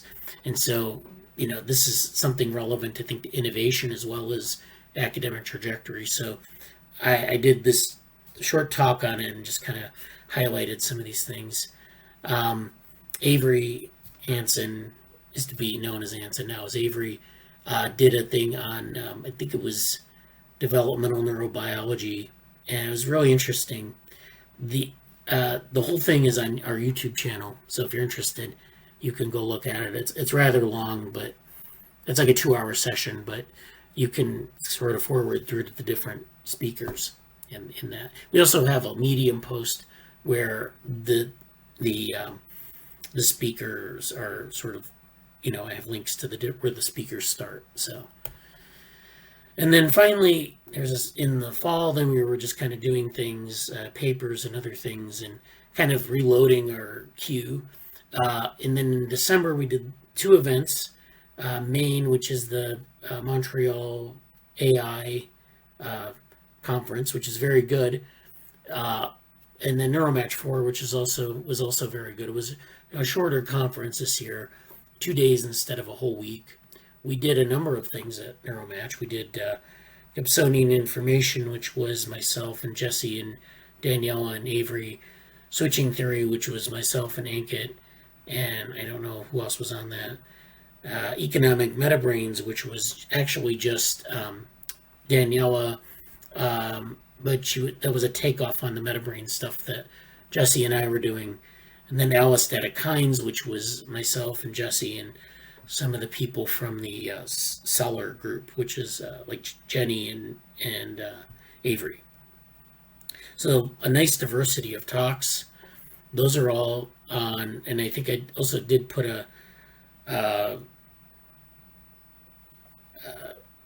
I prepared a Medium post on that, but it's on another blog where the whole thing is listed. So you can see these videos, and this is a nice sampling of what our lab is doing. So, and then this was a poster at Maine. This was the introduction to developmental embodied neurosimulation. This is another one of these like roadmaps, but it's a little bit more detailed. And in that roadmap, I mentioned that the next step for this developmental embodied neurosimulation is to develop what we call a dual inheritance model. So the idea is that people talk about behavior of a model, of a computational model, of a neural network model. They don't think too much about the inheritance or the innate part. And then of course you can have an innate part, but then the question is like, how does the innateness and how does the sort of the functional part of these models, how do they interact? And so the idea is to create a paper where we lay out the sort of dual inheritance model. We kind of did this in the stuff that we presented at the Cultural Evolution conference, because the idea is you have these 2 different parts, like a behavioral part and an innate part, and they evolve, but they don't always evolve together. Sometimes they co-evolve, and sometimes they evolve in different directions. And so this is an interesting question if you're talking about like innateness and the need for like things to be hard-coded in a model versus the need to have this behavioral aspect, the plasticity aspect of a model. So if you put this in very concrete terms, in terms of a neural network, you would have like a hard-coded component of the neural network that you would initialize the model. Then you would have sort of a plastic part of it, which is like the weight matrix and how that changes. And then those 2 things would evolve. We treat those as a set of dynamical systems. Your innate part might be like a genetic algorithm, which then evolves, of course, naturally. Or it could be some representation of the problem space, like different parameters that have initial values. And those initial values might change over time as we, know more about the problem domain. But then the weight matrix and its plasticity might evolve as well, and it might evolve away from that innate version. So they might co-evolve. The changes in the weight matrix might inform the initialization of the next model, or they might evolve independently, where you evolve this innate part where you might change the initial values, and then that allows you to implement the model in different contexts where you can evolve the weights, and the weights can change in a number of ways, and you don't really have to worry too much about the consistency with the innate component. I'm just just kind of free associating here in terms of an example, but we can talk more about that later. So there were some other conferences. We had the New York Celebration of Women in Computing, and that was way back in April. I know it's hard to remember these things. I had to go look them up. We had the BICA conference, which was the Biologically Inspired Cognitive Architectures. That was in September. That was the work on Gibsonian information. We had Cognitive Offloading. That was in July. That was with myself and Jesse and Angela. And then the Cultural Evolution Society in July, and that involved Erin and Jesse and myself. And so we also had some other opportunities. Angela, who goes by A.R. Oitis now, spoke on data trust to the Rockwire lecture series, so that was a nice hour-long talk that she did on that. And then we had some crossover discussions with our DeVorm group, which is a group doing things with developmental biology, but also machine learning. And then we had discussions featured on our Medium posts and on Twitter, which has been kind of interesting. Jesse likes to promote things on Twitter, and sometimes we get some interesting feedback on our things. So hopefully that helps us get the word out. So our plans for 2022, I think we'll wait until January to really kind of nail these down. I know we've been working on this project board, which has got a lot of things on it now. So if we want to, I'm going to add some of the things I talked with Erin about here, and we're going to probably go over this in January to see where we are. Right now, it looks like we have a lot of projects. Like, these are things that we want to implement in like some form. It could be a paper, it could be a computer program. We have the organoid review, which is something I mentioned. This is, again, like the same thing as what Erin and I talked about for this review on open source and cultural evolution. I don't know what to call it. I guess that's a good name for it. But and then we have things like these papers, like these submission deadlines. So we have submitted New York Celebration of Women in Computing. This abstract was submitted. This is Gecko 2022. This is a target submission. So this is where we're gonna have this in a GitHub project board. So, and then we also have to talk about Google Summer of Code, but that comes up maybe in January sometime.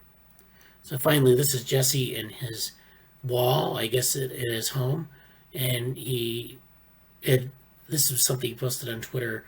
Neuromatch 4 abstracts due tonight. So that's a reminder that we try to facilitate this. We try to facilitate participation in a number of ways, and this is one way. And I like the direction we've gone in 2021. Hopefully, in 2022 we can do, we can improve upon this and maybe go in some new directions. But I think now we've got a good roadmap, and we're headed in that direction.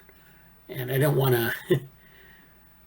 to spoil things. I mean, I don't want to. I guess I'm the one directing the ship here ultimately, but if people have ideas for improvements, a lot of our projects are sort of decentralized, so it depends on people being involved in them and wanting to go in certain directions. So those things are, I think our best bet for the next year is to keep doing things like submitting to conferences and maybe paper opportunity. When we see opportunities, try to go for the ones that are the best, we have the best chance of success at, and then using the tools that we've been using, and maybe looking at new ways to get some of this out and develop our skills and have a good time doing it. So do you have anything to say, Erin, or any comments?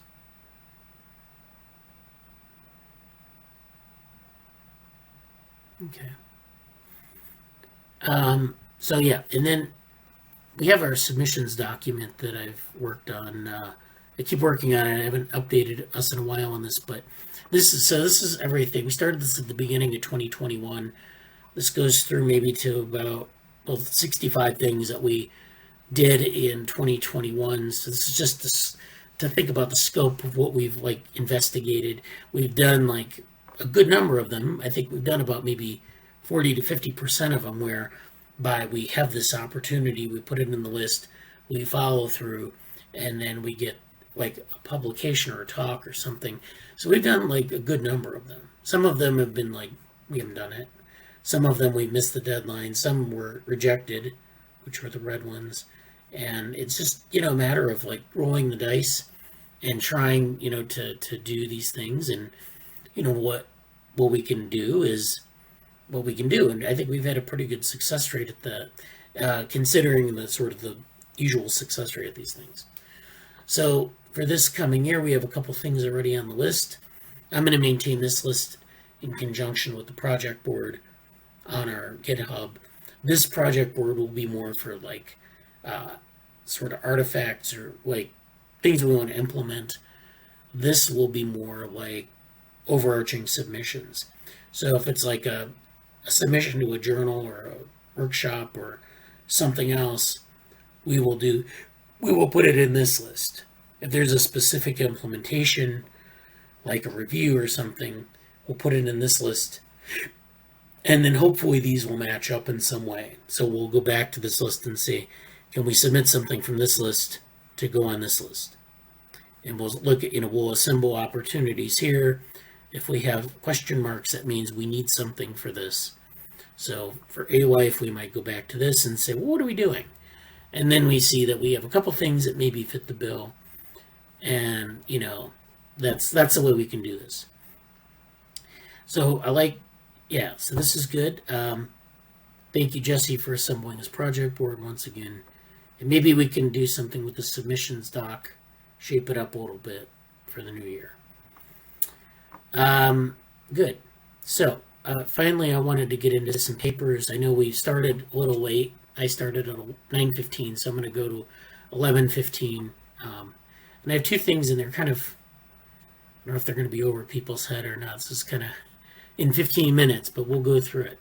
So last week we had this talk about Levy walks and random walks, and I said that I had some information about it, and there were some things that were kind of confusing. So there are a couple things. One is that people use Levy walks to understand foraging behaviors. That came up in last week's discussion, and I found this. I had this folder on my computer, and I was going through it, and I found this tweet. I don't remember when this was made, but this was Johann John, and so I think there's something I posted in this response to this question: how predictable are single-cell organisms if you present them with a chemical gradient, say of food predictive chemicals? Do they always take the shortest path to food? So this is this idea of optimal foraging. And then I suggested this is close to a possible answer. So this is this link here. And then another model for such behavior is this one, which is swarm dynamics may give rise to levy flights. And so I have these papers in this folder. So I'm just framing this, going through these papers. So the first one is this paper on liberating levy walk research from the shackles of optimal foraging. And so this whole assumption of optimal foraging, that levy walks, and to refresh our memory, and I'm going to use my board here for this. And I have, let's see. So a levy walk is where you have a central point, an initial condition, or initial point. And the organism engaged in this levy walk will sort of explore this point in a way that's just kind of like, almost like a random walk around the point.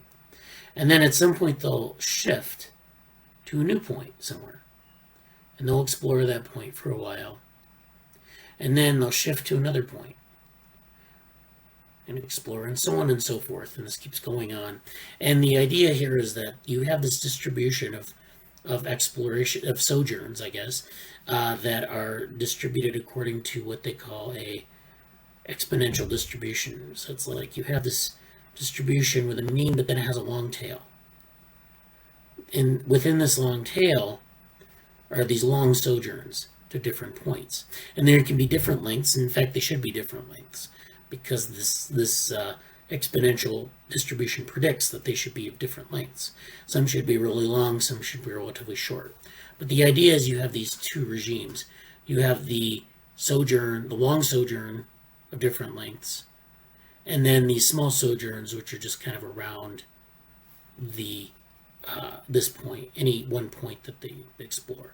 So this area is these sort of random walk sojourns around on specific points, and then this axis is like length scale. So this is length. All right, and then this is your probability distribution here. So you have this regime where you have this random walk, and then you have this long tail of these longer sojourns at different points in the landscape.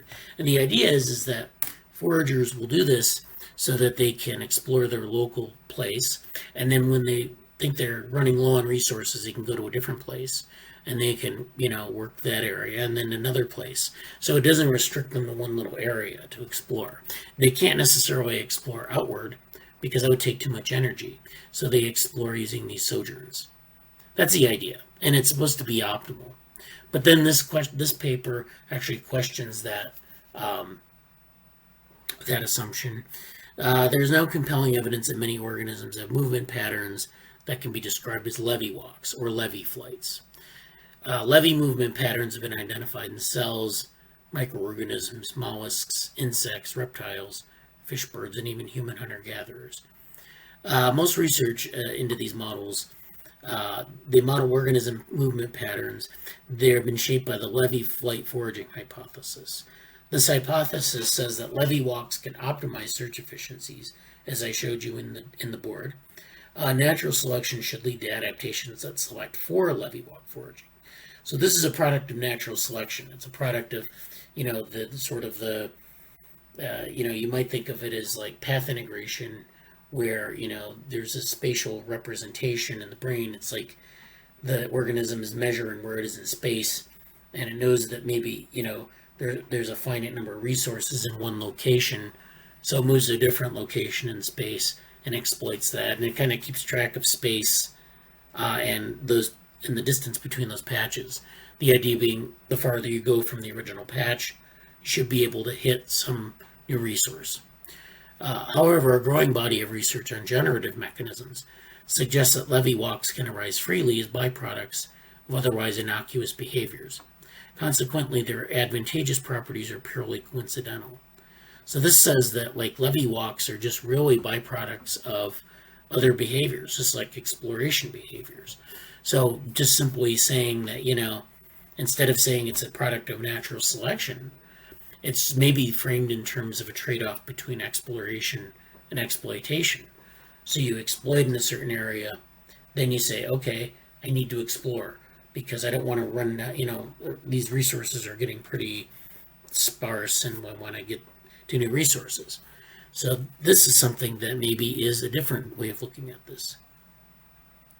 This new hypothesis would state that levy walks emerge spontaneously and naturally occur from innate behaviors and innocuous responses to the environment. But if advantageous, then there could be selection against losing them. So this is where you get this, chicken and egg thing where it's is it selected for, or does it drive natural selection in a way that, keeps it around? So it's like natural selection is working indirectly to retain levy flights in the behavioral repertoire versus natural selection actually selecting for levy flights. It's maybe a distinction without a difference, but in the end, but it's definitely, we have to think about it because that's kind of when we think about evolutionary hypotheses, we need to think about sort of the origins of it and how it came to be. And so this is not trivial in terms of sort of its role in the behavioral repertoire, but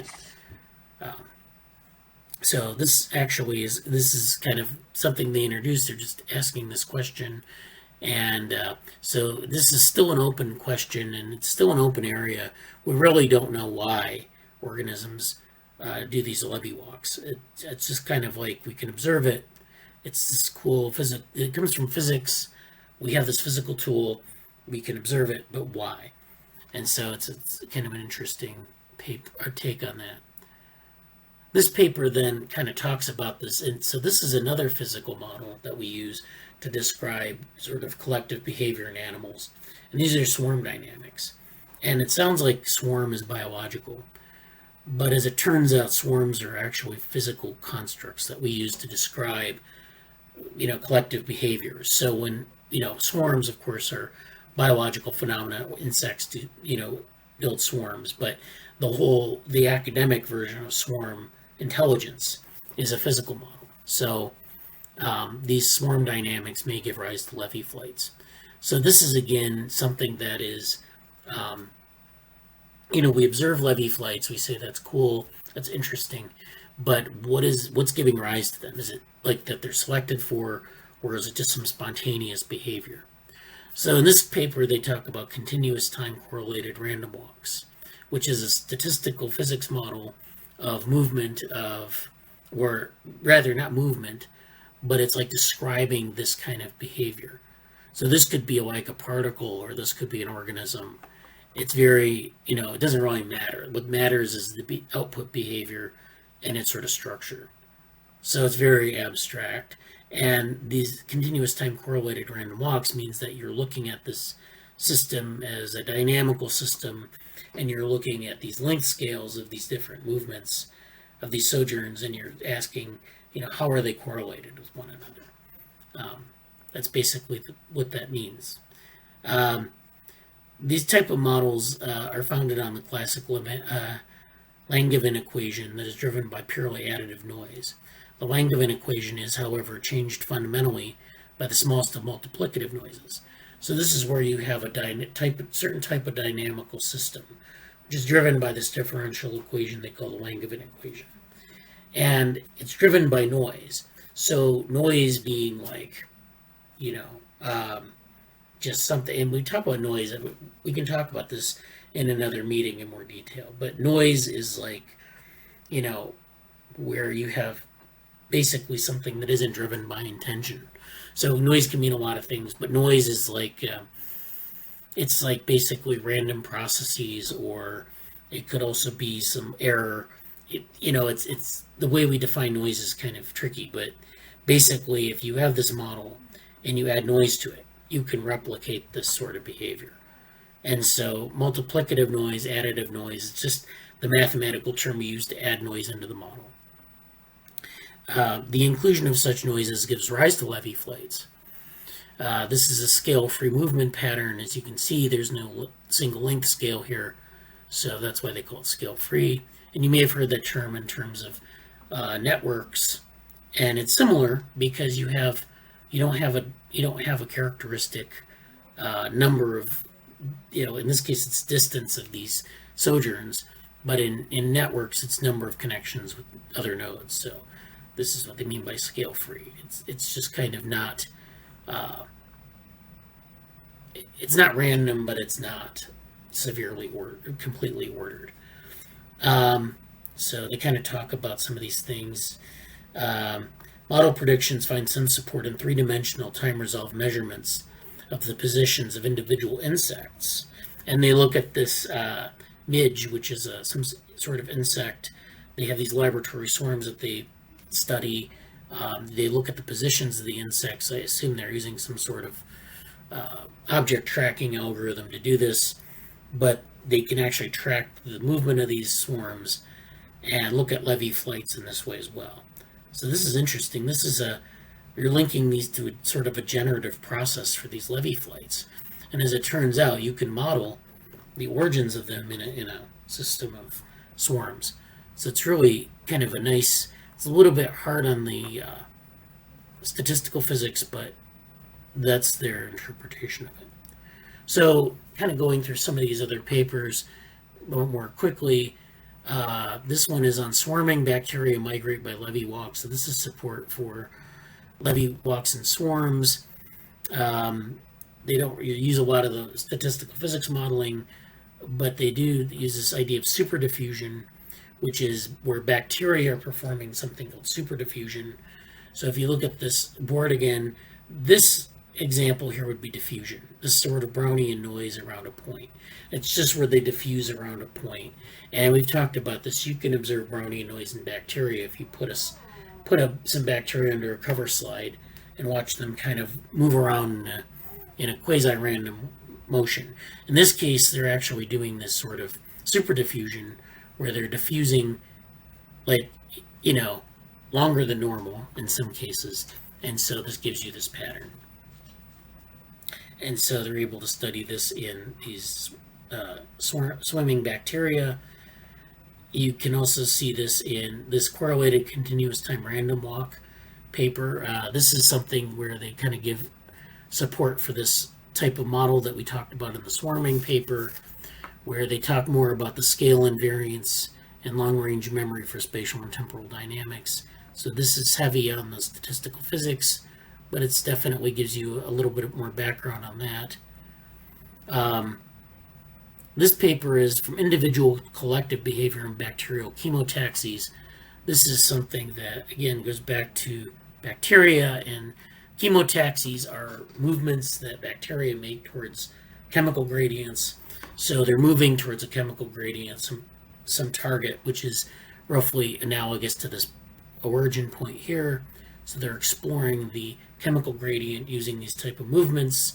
They call it a velocity jump process, and they can model this, and they look at the turning rate of individuals as a function of their internal state, which in turn depends on an external signal. So we could actually, using this type of model, we could model this in a vehicle, in a Brandenburg vehicle or some other agent, and examine this sort of process or this type of phenomenon. This paper is about random walk models in biology very generally. This is something that is a biological interface paper, so it's for a general audience. It kind of talks us through random walk models. So when I say random walk, and I show you this little squiggle of lines, that means that there's this process going on that's a random walk around this point. It's just drawing from a distribution of length, these little sojourns it makes from one point to another and goes around a central point. It's just exploring its local environment. But they talk about how this works in animals, microorganisms, and cells. So they're internal things that are driving this. It's not just random. And given that you're going between animals, microorganisms, and cells, you're going between maybe like brains, internal, organisms that sort of migrate for a living, and then cells in the body which migrate, but they don't, they can be stationary, and they have their own, they have the existing tissues and so forth. So those internal models are probably pretty different. So we talk about, that's what they kind of go through in this paper. And then finally, this Levy Flight movement prevents extinctions and maximizes population abundance in fragile lock-up Volterra systems. So this one is mathematical ecology more, but it gives you this idea of why you might want to have Levy Flight movements. They prevent extinctions and maximize population abundances. So these are important ecological functions. And so this might be an argument for them being selected by natural selection for whatever reason. And they give two reasons here, but it could be that, this is something that is, present in, evolution is selecting for. So I think that's a nice overview of that. I promised I'd do that this week. And then I think I wanted to get into this weighted automata set of papers. I might go through that really briefly now and then talk about it in the new year. It's just a series of things that I found this week on some of this. So this topic of weighted automata, I'm probably not going to give this its proper due, but there's this type of model that is called a weighted automata. And so what this is it's a cellular automata, which is a grid of cells where each cell has a set of states that it can transition to. Say it's a binary state, it has two states, on and off. And it's influenced by its neighbors. So every cell in the grid has a neighbor and has a neighborhood. And let me draw this out. So let's take this square, this 3x3 matrix here. So this is a cellular automata of 3x3. This is the cell we're interested in here. This cell will have two states, on and off. and the state is governed by its neighbors. So every cell surrounding it.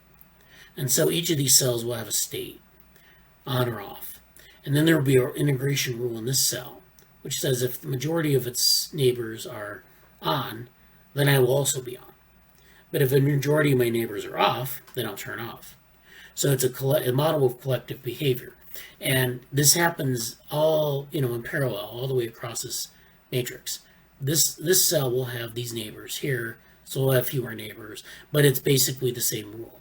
So you're going to have these patterns that emerge where either they don't all turn on and all turn off. As it turns out, you can have these patterns that transition over time. So it's a dynamical system. They keep turning on and off, and their neighbors keep turning on and off, and so on and so forth. This doesn't necessarily converge quickly, even though it's a 3x3 model. Sometimes it will persist where you'll get these flashes, amongst these cells on and off for quite a long time. So this is a very complex system, this very simple model. And this is what we have as a cellular automata. So keep this in mind. This is a grid, it's a parallel computational process, and then it has this on-off switch, which is basically it's a 0 or 1 thing, and it's not weighted. But when we have weighted automata, then we're talking about something that is a little bit different than that. It's where we have these, we combine ideas from automata theory and communication complexity. So you have these weighted automata that have the rules are weighted in different ways. And so it's a little bit different than the binary case in that it has even more complex behavior. So this paper is on weighted automata being compact and are actively learnable. So in this paper, they're applying these weighted automata to computational learning. And it's very math heavy, so I don't really want to go through it. I'm not going to give it a lot of its due, but just to say that what you can do here in some of these in an automata is you can also represent it as a state machine. So these squares are just each cell, and each cell, of course, has a state machine. So the state machine is 2 states here. This will be on, this will be off. All right. There's a state for each one, 0 and 1, or I guess 0 and 1 like that. And then there's a transition probability here.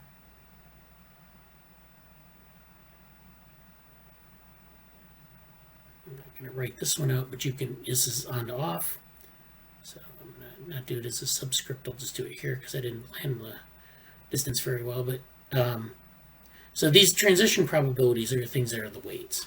The weights here are kind of derived from, or the empirical transitions are kind of derived from the data. If you were to measure this thing over a number of iterations, you would get to these probabilities. But in a weighted automata, I take it and again, like I said, I'm not an expert.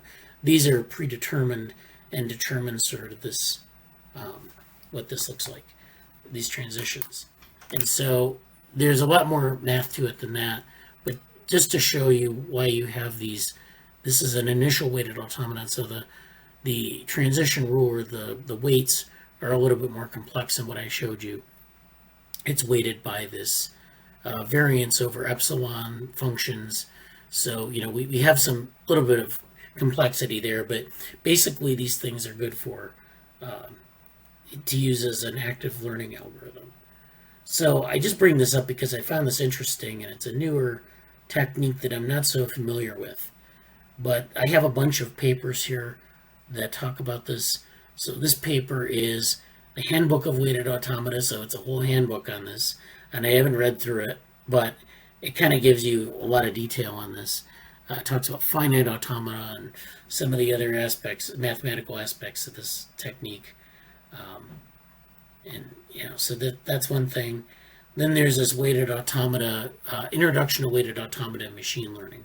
So this one might be a little bit more accessible, talking about some of the things here, some of the sort of the rules that happen. So it's actually quite a bit more complex than what I showed you in that little set of diagrams. I really wanted to try to simplify it just so you have an idea of kind of where they're going with this.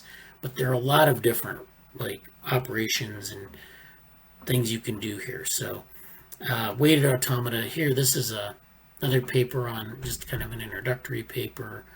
Kind of goes through some of this.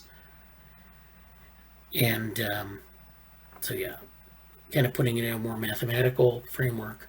This is a blog post that talks about, this is from the author of the first paper, one of the authors of the first paper, kind of going through some of this, talking about this in the context of monoids, which we remember from category theory, and the algorithmic philosophy of science.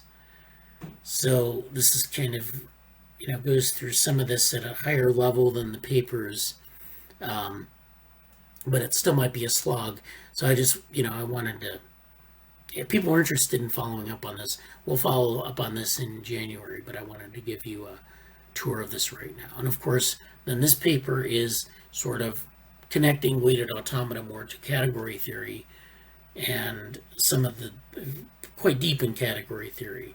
So now we're not just kind of talking about these little weighted automata, we're talking not about learning, but about category theory.